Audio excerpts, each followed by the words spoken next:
उत्तर प्रदेश के जिला मुरादाबाद की तहसील बिलारी में हुआ बड़ा हादसा। यह हादसा आज सुबह हुआ।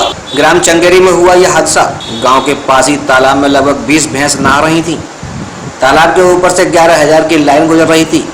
उसका तार टूटने से बहुत बड़ा हादसा हो गया, जिसमें एक आदमी की मौत हो गई और 11 भैंस भी खत्म हो गई। उत्तर प्रदेश के जनपद मैनपुरी के कस्बा करहल में संपन्न हुआ भाजपा का प्रबुद्ध वर्ग सम्मेलन। नेतागढ़ बोले, करहल विधानसभा में खिलेगा कमल का फूल। आज करहल मंडल में भारतीय जनता पार्टी के द्वारा आयोजित प्रबुद्ध जनों का सम्मेलन हम लोग करने जा रहे हैं। इसका मुख्य उद्देश्य है कि भारतीय जनता पार्टी की जो जन कल्याणकारी नीतियां हैं वो जन जन तक पहुंचे। प्रबुद्ध वर्ग के व्यक्तियों को, व्यक्ति विशेष को हम अपनी पार्टी की योजनाओं को बताएंगे, उन्हें अवगत कराएंगे, ताकि समाज के प्रत्येक वर्ग को भारतीय जनता पार्टी की नीतियों का लाभ मिल सके। जो जनहित की नीतियां हैं उनको लाभ मिल सके, जमीनी स्तर तक वो नीतियां पहुंच सके। करहल विधानसभा से प्रबुद्ध वर्ग के लोगों को मैंने इनवाइट किया और वो सभी लोग यहाँ पधारे।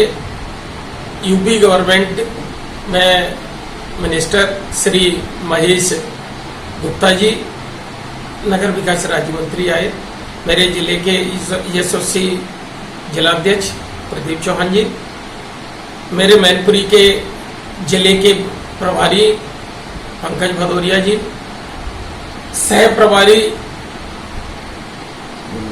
विमल पांडे जी, पूरे करहल विधानसभा क्षेत्र के मोस्टली प्रधानाचार्य, पूर्व प्रधानाचार्य सभी लोग आए और इन्होंने यहाँ आके मेरा मान बढ़ाया।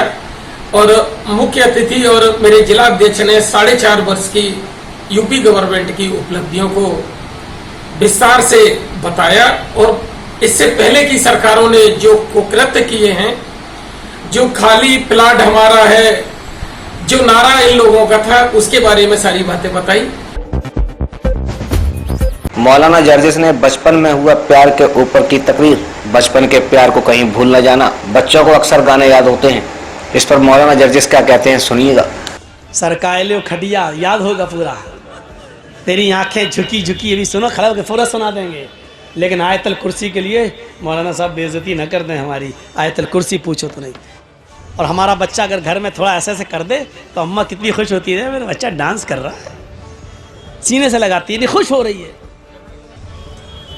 और वही माँ से पूछो बच्चे को आयतल कुर्सी सिखाई, वो बच्चे को, हमें खुद नहीं याद है, बच्चे को क्या सिखाएं, अम्मा को याद नहीं है। और देखो कैसे फिर रही हैं जलसे के बाहर। ऐसा लग रहा है जलसा नहीं, इनकी शादी हो रही हो। और जलसे में जितने नौजवान लड़के आए हैं वो इनको देखने आए हैं कि देखें किससे करें शादी। कितनी मिसालें दे चुके हैं कलियाचक के इलाके में। जलसों में भी ऐसा लग रहा है, कितनी मिसालें मैंने दी, हालांकि नहीं देनी चाहिए, भौंडी मिसाल, लेकिन करें क्या, देना पड़ता है। ऐसा लग रहा है जैसे एक कुतिया के पीछे 10-10 कुत्ते लगे हों। अल्लाह की कसम ये हाल है। अभी हम जब आए बाइक पे बैठ के, ऐसे जहां लड़की होंगी वहां जाहिर है शहद होगा और मधुमक्खी ना हो, हैं? लेकिन ये सब सुन और ये सब बातें बताओ तो हंसते हैं आप लोग। ये नहीं सोचते कि घूमने वाली हमारी बहनें हैं। कोई अपनी बहनों पे हंस रहा है। बेगैरती इस हद तक हो चुकी हमारी समाज की कि हमारी बहन, अरे हम आए हैं गांव के तो क्या हमारी बहनें नहीं आई हैं? हमारी बेटियां, हमारी बहनें घूम रही हैं लिपस्टिक लगा लगा के सड़कों पर, मर्दों के शाना बशाना खड़ी हैं और हम हंस रहे हैं। कोई अपनी बहनों की ओरियानियत और बेपर्दगी पर हंसता है। और अगर बेशर्मी हमारी इस हद तक बढ़ गई है कि अपनी बहनों की और यानी तो बेपर्दगी पर मौलाना जर्जिस की बातें सुनकर हंस रहे हैं, तो समझ लो ये कौम मर चुकी है, आईसीयू पर लेटी हुई है। इस कौम के अंदर रूह बाकी नहीं है, ये सिर्फ आईसीयू पर लेटी हुई कौम है। डॉक्टर कभी भी इस कौम को मरा हुआ घोषित कर सकता है कि मर चुकी है कौम। ये कौम मुर्दा हो चुकी है। जलसों में, जलसों के नाम पर जमा की हुई भीड़ में लड़कियों और औरतों के लिए बाजार बंद नहीं कराए जा सकते हैं। और जलसों में भी लड़कियां और औरतें शॉपिंग करती हुई नजर आए तो रूह निकल चुकी है इस कौम के अंदर से। मौलाना जर्जिस मुर्दों से बातें कर रहा है, कब्रिस्तान में पड़ी हुई लाशों से बातें कर रहा है, किसी जिंदा जावेद कौम से मुखातब नहीं है, किसी बारूह कौम से मुखातब नहीं है, एक ऐसे नौजवान तबके से मुखातब है जिसके अंदर से रूह निकल चुकी है, ईमान की रूह निकल चुकी है, दयानतदारी की रूह निकल चुकी है, हया और शर्म की रूह निकल चुकी है। एक बेशरम समाज, एक बेशरम कौम से हम मुखातब होकर गुफ्तगू कर रहे हैं, एक मरी हुई लाश और मरी हुई कौम से हम आज खिताब कर रहे हैं। यह एहसास लेकर यहां से उठिए। आज मैंने मौलाना अबुल कलाम आजाद वाले जुमले दोहराए। एक मरी हुई कौम से मुखातब है, मरी हुई कौम से। किसकी बहनें हैं बाहर घूम रही हैं, सरों पर दुपट्टे तक नहीं है और जलसों में आ रही हो तो लिपस्टिक का क्या मामला बताइए, किसको दिखा रही हो? चिपके हुए कपड़े और चिपकी हुई लेगी, पैरों से चिपके हुए कपड़े किसके लिए?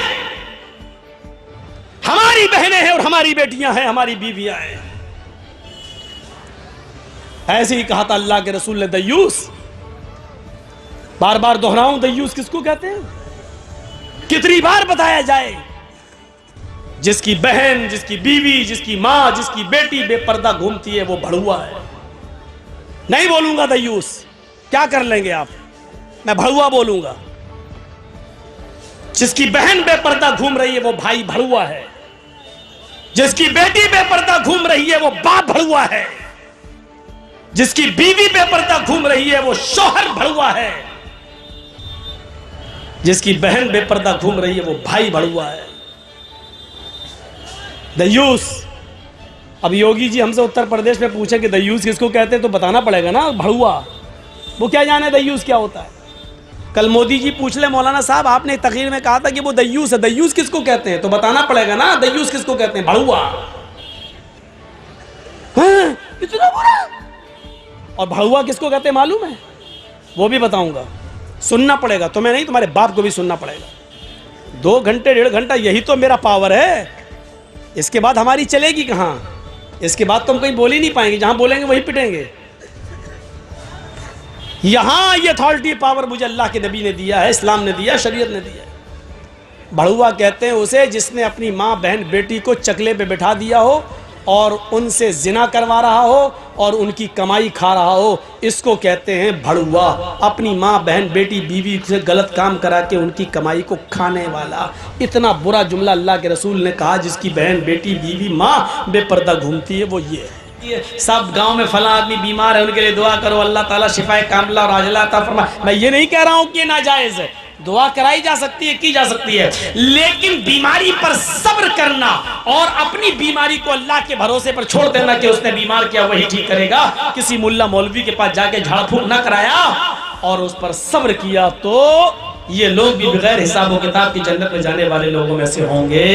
तो 3 चीजें, जो बदशगुनी नहीं लेते होंगे, 1, जो अपने जिस्म को दगवाते नहीं होंगे, 2, और वला यस्तरकुन, जो झाड़ फूक नहीं करते होंगे, 3, और चौथा वअला रब्बिहिम यतवक्कलून, और हर मामले में जो अपने रब पर भरोसा रखते होंगे, हर काम में वो अपने रब पर भरोसा का कामिल एतबार होगा, पूरा बिलीव करते होंगे वो अल्लाह की जात पर कि नहीं मेरे साथ अल्लाह है। तो मेरे भाइयों, जो हर हाल में अपने रब पर भरोसा रखते हैं, तवक्कुल रखते हैं, ये लोग भी बगैर हिसाब और किताब की जन्नत में जाने वालों में से होंगे।